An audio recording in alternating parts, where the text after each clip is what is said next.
മനുഷ്യന്മാർ നിർമ്മിച്ച റോബോട്ട് തന്നെ മനുഷ്യന്മാർക്ക് നേരെ തിരിഞ്ഞ് മനുഷ്യവംശത്തെ ഈ ഭൂമിയിൽ നിന്ന് തുടച്ചു നീക്കാനായിട്ടുള്ള ശ്രമത്തിലാണ്. അവസാന മനുഷ്യനായ സയന്റിസ്റ്റ് പൂർണ്ണമായിട്ട് ജീവൻ ഈ ഭൂമിയിൽ നിന്ന് പോകരുത് എന്ന് വിചാരിച്ചിട്ട് പിന്നീട് പാവകളെ നിർമ്മിച്ചു. ഈ പാവകള് ഈ റോബോട്ടുകൾക്കെതിരെ നിൽക്കാനും പോന്ന അത്ര ശക്തിയുള്ളതായിരുന്നു. അവസാനമായി നിർമ്മിച്ച ഈ പാവയുടെ നമ്പർ 9 ഈ പാവകളെ നിർമ്മിച്ചിരിക്കുന്നതെല്ലാം തന്നെ ഈ സംഖ്യകൾ വെച്ചാണ്. 9 നമ്പർ പാവയ്ക്ക് ജീവൻ വന്നതും ഈ സയന്റിസ്റ്റ് മരിച്ചു പോകുന്നുണ്ട്. പാവയ്ക്കറിയില്ല എന്താണ് ഈ ലോകം, എങ്ങനെയാണ് താൻ എങ്ങനെയാണ് ഉണ്ടായത് എന്ന് പോലും അറിയാത്ത 9 നമ്പർ പാവ. അങ്ങനെ അവൻ നോക്കുമ്പോൾ അവന്റെ തൊട്ടടുത്ത് ഒരു തകിട്, ഒരു രൂപം കിടക്കുന്നുണ്ട്. അവൻ ഇതെടുത്ത് കയ്യിൽ വെച്ചു. പുറത്ത് ഭയങ്കര കാറ്റടിച്ചുകൊണ്ടിരിക്കുകയാണ്. എന്താണ് ഈ സംഗതി എന്നറിയാൻ വേണ്ടി നമ്മുടെ 9 നമ്പർ പതിയെ പുറത്തോട്ട് നോക്കുകയാണ്. അങ്ങനെ പുറത്തു പോയി നോക്കുമ്പോൾ പുറത്തെ അവസ്ഥയൊക്കെ വളരെ മോശമായിരുന്നു. എന്തോ വലിയ അപകടമൊക്കെ നടന്ന് അങ്ങനെ ദുരന്തം നടന്ന പോലെയൊക്കെ തോന്നുന്നുണ്ട്. പക്ഷെ ഇതിന് സംസാരിക്കാനായി പറ്റുന്നുണ്ടായിരുന്നില്ല. അങ്ങനെ നമ്മുടെ 9 നമ്പർ പാവ പതിയെ പുറത്തോട്ട് ഇറങ്ങി വന്നു. പുറത്ത് എന്തോ ഒരു ശബ്ദം കേൾക്കുന്നുണ്ട്. അങ്ങനെ ആ ശബ്ദം കേട്ട ഭാഗത്തേക്ക് ഇത് പോയി നോക്കുകയാണ്. അന്നേരത്തേക്ക് എന്തോ ഒരു സാധനം തന്റെ അരികിലേക്ക് വരുന്നതും അങ്ങനെ ഒരു ശബ്ദവും കേട്ട നമ്മുടെ 9 നമ്പർ പാവ പേടിച്ചരണ്ട് ഒരിടത്ത് ഒളിച്ചു നിൽക്കുകയാണ് ചെയ്യുന്നത്. കയ്യില് എന്തോ ഒരു ആയുധവും അവൻ കരുതിയിട്ടുണ്ടായിരുന്നു. നോക്കുമ്പോൾ അത് അവനെ പോലുള്ള മറ്റൊരു പാവയാണ്. അത് 2 നമ്പർ പാവയാണ്. പാവകളുടെ കൂട്ടത്തിലെ കണ്ടുപിടുത്തക്കാരൻ.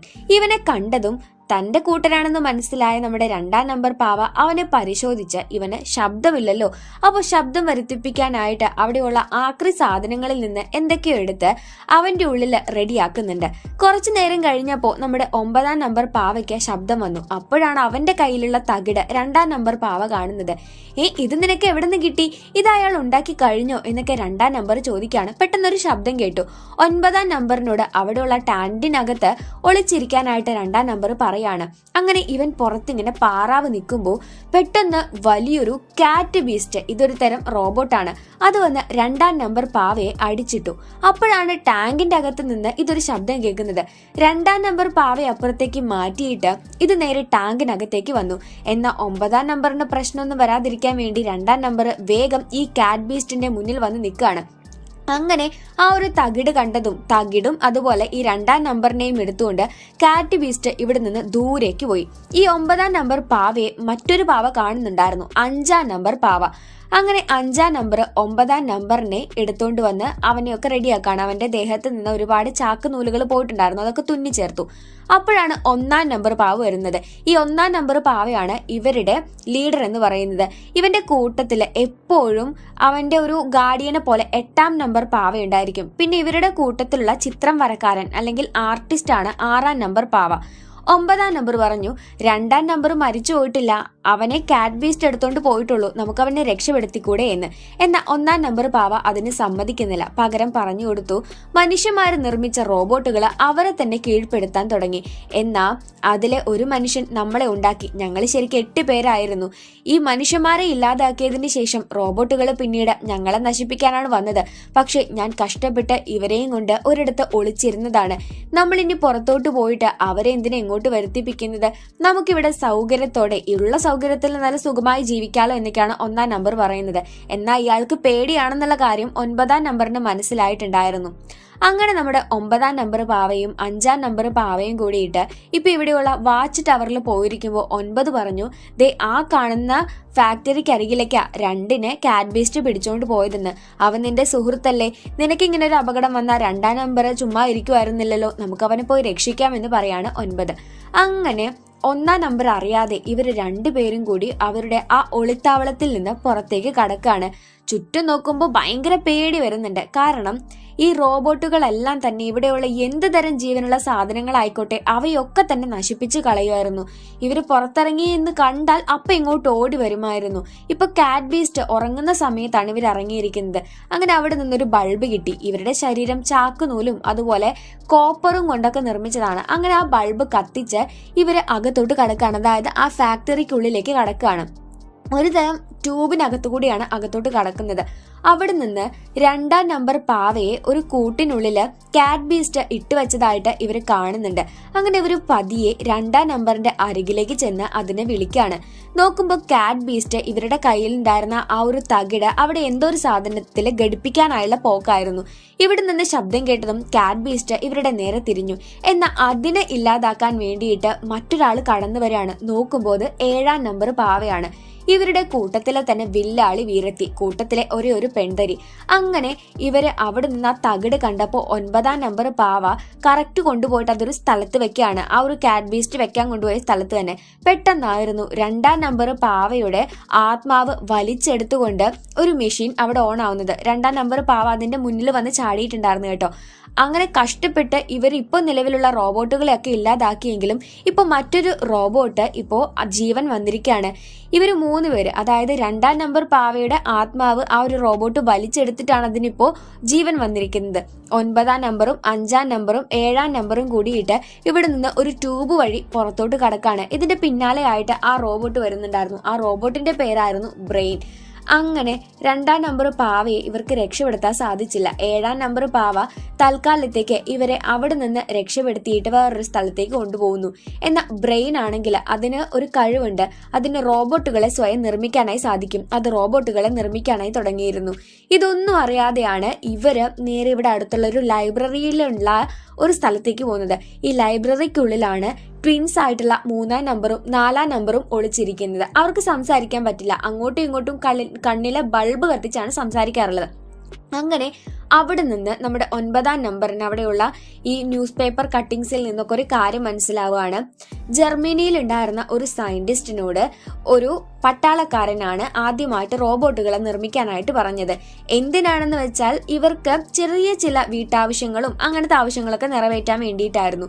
പിന്നീട് ആ പട്ടാളക്കാരൻ യുദ്ധങ്ങൾക്ക് വേണ്ടിയിട്ട് റോബോട്ടുകളെ ഉപയോഗിക്കാൻ തുടങ്ങി, മെഷീൻസ് ഉപയോഗിക്കാനായി തുടങ്ങി.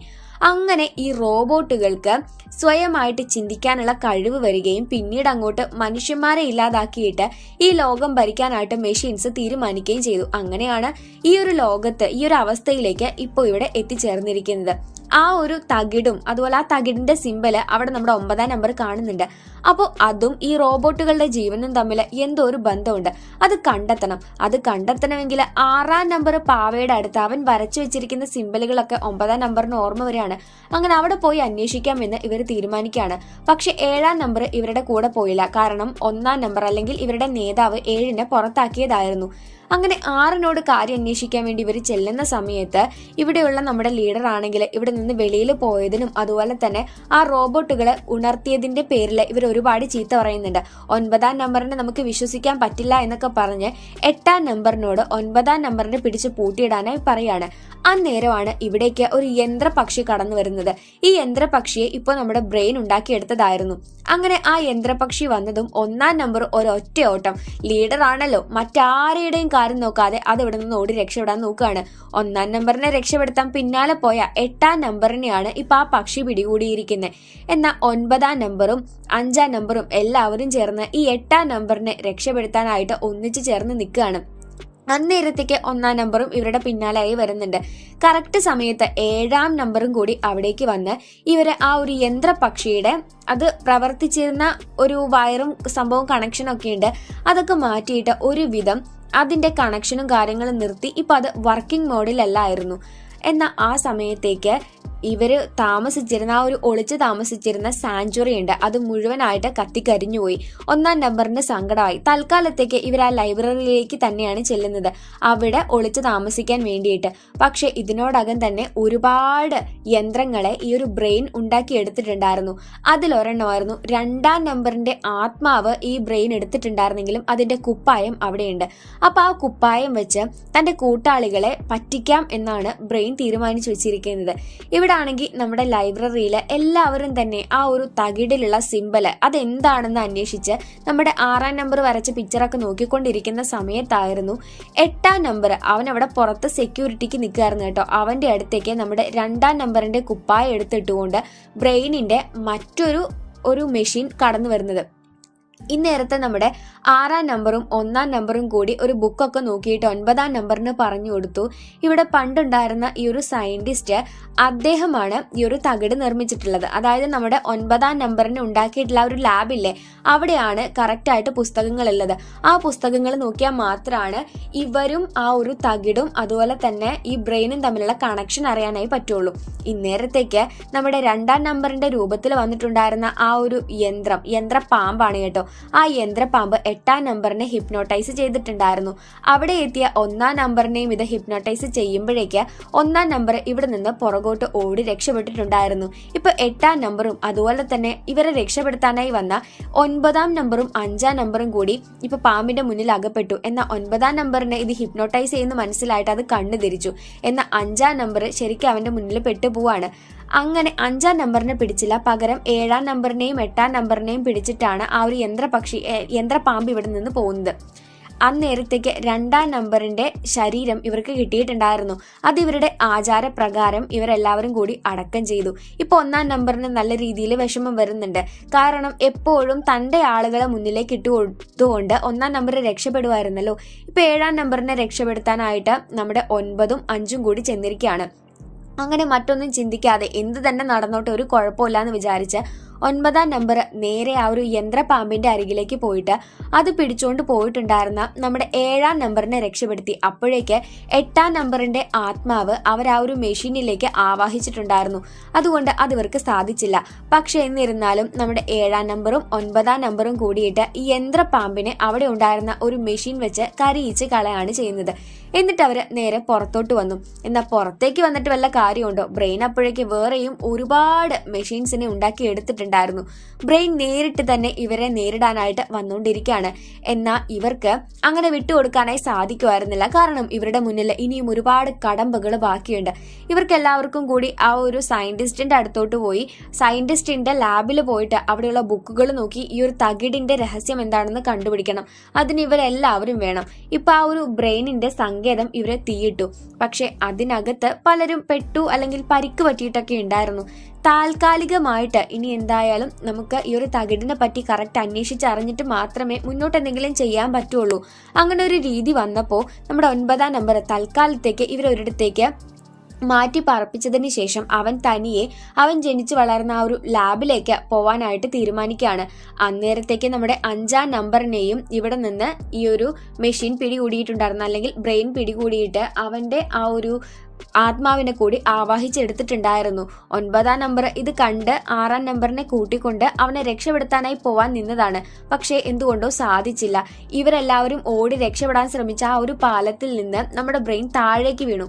അതുകൊണ്ട് ബ്രെയിനിനകത്ത് അകപ്പെട്ടിട്ടുണ്ടായിരുന്നവരുടെ ആത്മാവ് ഇവർക്ക് മോചിപ്പിക്കാനായി സാധിച്ചില്ല. പോരാത്തതിന് മോചിപ്പിക്കുക എങ്ങനെയെന്ന് ഇവർക്ക് അറിയത്തും ഉണ്ടായിരുന്നില്ല.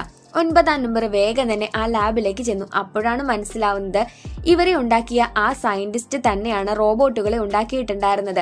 അപ്പൊ ഈ ലോകത്ത് ജീവൻ വീണ്ടും അവശേഷിക്കാൻ വേണ്ടിയിട്ട് അദ്ദേഹത്തിന്റെ ആത്മാവ് എടുത്തുകൊണ്ട് അദ്ദേഹം 9 ഭാഗങ്ങളാക്കി. അങ്ങനെ അദ്ദേഹത്തിന്റെ 9 സ്വഭാവങ്ങളുള്ള ഓരോരോ പാവകളെ നിർമ്മിച്ചു. ഈ പാവകൾക്ക് ഈ റോബോട്ടുകളെ അല്ലെങ്കിൽ മെഷീൻസിനെ ഒക്കെ ഇല്ലാതാക്കിക്കൊണ്ട് ഉറപ്പായിട്ടും ഈ ലോകത്ത് വീണ്ടും ജീവന്റെ തുടിപ്പുണ്ടാക്കാൻ സാധിക്കുമെന്നായിരുന്നു ആ ഒരു സയന്റിസ്റ്റ് ആഗ്രഹിച്ചിട്ടുണ്ടായിരുന്നത്. ബ്രെയിനും നിർമ്മിച്ചത് ഇത് തന്നെയായിരുന്നു. ബ്രെയിനിന്റെ പിടിപ്പിച്ചിട്ടുള്ള ആ ഒരു തകിട് അത് ശരിക്ക് കണക്റ്റായി കിടക്കുന്നത് ഈ ഒരു പാവകളിലാണ്. ഈ പാവകളുടെ അടുത്ത് അത് കിട്ടണം. ആ സമയത്ത് ബ്രെയിനും അവരുടെ കൂടെ ഉണ്ടായിരിക്കണം. അങ്ങനെയെങ്കിൽ മാത്രമാണ് ബ്രെയിനിനെ നശിപ്പിക്കാനായിട്ട് ഇവർക്ക് സാധിക്കുള്ളൂ. അങ്ങനെ ഇത് മനസ്സിലാക്കിയ നമ്മുടെ 9-ാം നമ്പർ അവന്റെ ജീവൻ കളഞ്ഞിട്ടാണെങ്കിലും ബ്രെയിനിന്റെ മുന്നിൽ പോയി നിന്ന് ആ ഒരു തകിട് എടുക്കാനായി ശ്രമിക്കുമ്പോൾ 1-ാം നമ്പറിന് മാനസാന്തരം വരെയാണ്. ഹേയ്, നീ അങ്ങനെ ചെയ്തു കഴിഞ്ഞാൽ ബാക്കിയുള്ളവരെ രക്ഷപ്പെടുത്താൻ ഇവിടെ ആരും ഉണ്ടാവില്ല എന്ന് പറഞ്ഞുകൊണ്ട് 1-ാം നമ്പർ നമ്മുടെ 9-ാം നമ്പറിനെ സഹായിക്കാനായിട്ട് ഒന്നിച്ചു വരുന്നുണ്ട്. അങ്ങനെ നമ്മുടെ 9-ാം നമ്പറിനോട് അവനിലുള്ള ആ ഒരു തകിട് മോചിപ്പിക്കുമ്പോൾ ഞാൻ അവന്റെ മുന്നിൽ നിന്നുകൊള്ളാം എന്ന് 1-ാം നമ്പർ പറയാണ്. ആ സമയത്തേക്ക് മറ്റൊരു ഫ്ലാഷ് ബാക്ക് കൂടി കാണിക്കുന്നുണ്ട്. ശരിക്ക് ഈ ബ്രെയിനിനെ ഉണ്ടാക്കുന്ന സമയത്ത് അതിന് സ്വയം ചിന്തിക്കാനായി പറ്റില്ലായിരുന്നു. പക്ഷെ ഇപ്പൊ അതിന് സ്വയം ചിന്തിക്കാനായി പറ്റുന്നുണ്ട്. അതുകൊണ്ടാണ് ഈ പ്രശ്നങ്ങളൊക്കെ സംഭവിക്കുന്നത്. അങ്ങനെ 9-ാം നമ്പറിനെ സഹായിച്ചുകൊണ്ട് 1-ാം നമ്പറിന്റെ ആത്മാവും കൂടി ഇപ്പൊ ബ്രെയിനിനകത്തേക്ക് അകപ്പെട്ടിരിക്കുകയാണ്. പക്ഷെ ആ ഒരു തകിട് ഇവരുടെ കയ്യിൽ കിട്ടുകയും ചെയ്യുന്നുണ്ട്. ആ തകിടിന്റെ ശക്തി കൊണ്ട് ഇവര് ബ്രെയിനിനെ ഇല്ലാതാക്കി കളഞ്ഞു. കളഞ്ഞു. ബ്രെയിൻ ഇല്ലാതായതോട് കൂടിയിട്ട് അതിൻ്റെ ഉള്ളിലുണ്ടായിരുന്ന ആത്മാക്കളും പുറത്തേക്ക് വരുമെന്നാണ് ഇവര് ആ ഒരു പുസ്തകം വായിച്ചപ്പോൾ മനസ്സിലാക്കിയിട്ടുണ്ടായിരുന്നത്. അങ്ങനെ 9-ാം നമ്പറിനോട് നമ്മുടെ 6-ാം നമ്പർ വന്ന് ചോദിക്കുന്നുണ്ട്, നിനക്ക് പ്രശ്നമൊന്നും ഇല്ലല്ലോ എന്നൊക്കെ ചോദിക്കുന്നൊക്കെയുണ്ട്.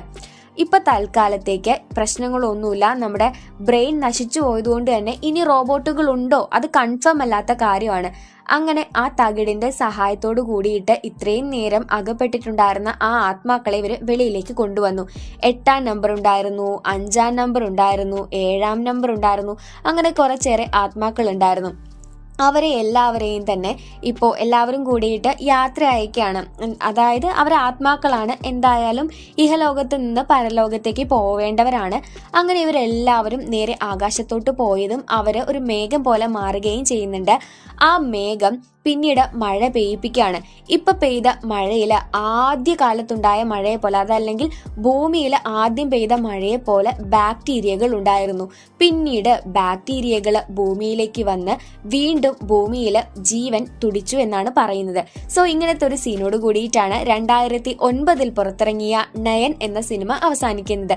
ഈ സിനിമയിൽ അത്ര കാര്യമായിട്ട് കുറേ അങ്ങ് പറയാനായിട്ട് അങ്ങനെ പ്രത്യേകിച്ചൊന്നുമില്ല. ആകെ കൂടിയുള്ള മെസ്സേജ് എന്ന് പറയുന്നത്, നമ്മുടെ ലോകം നമുക്കറിയാം ഇപ്പോൾ യന്ത്രവൽകൃത ലോകമാണ്, അല്ലെങ്കിൽ യന്ത്രങ്ങളെ കൊണ്ട് മാക്സിമം നമ്മൾ പണിയെടുക്കാതെ എല്ലാ കാര്യങ്ങളും യന്ത്രങ്ങളെ കൊണ്ട് മാത്രം ചെയ്യിപ്പിക്കുന്ന ഒരു ലോക ജനതയാണ് ഇപ്പോൾ ഉള്ളത്. നമുക്ക് എല്ലാവർക്കും അറിയാം, എന്തെങ്കിലും ഒരു പുതിയ മെഷീൻ വന്നോ അത് നമ്മുടെ മനുഷ്യന്മാരുടെ പണിയുടെ ആയാസം കുറയ്ക്കാനായിരിക്കും നമ്മൾ മെഷീൻസ് കണ്ടുപിടിക്കുന്നത്.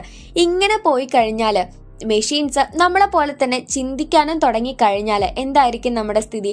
നമ്മളെ ഈ ഭൂമിയിൽ നിന്ന് തുടച്ചു മാറ്റിയിട്ട് എന്തുകൊണ്ട് അവർക്ക് മാത്രം ഈ ഭൂമി സ്വന്തമായിട്ട് എടുത്തുകൂടാ? കാരണം ഈ ഭൂമിയിൽ നമ്മൾ യാതൊരു പണിയും ചെയ്യുന്നില്ല, എല്ലാ പണിയും നമുക്ക് വേണ്ടി ചെയ്യുന്നത് അവരാണ്.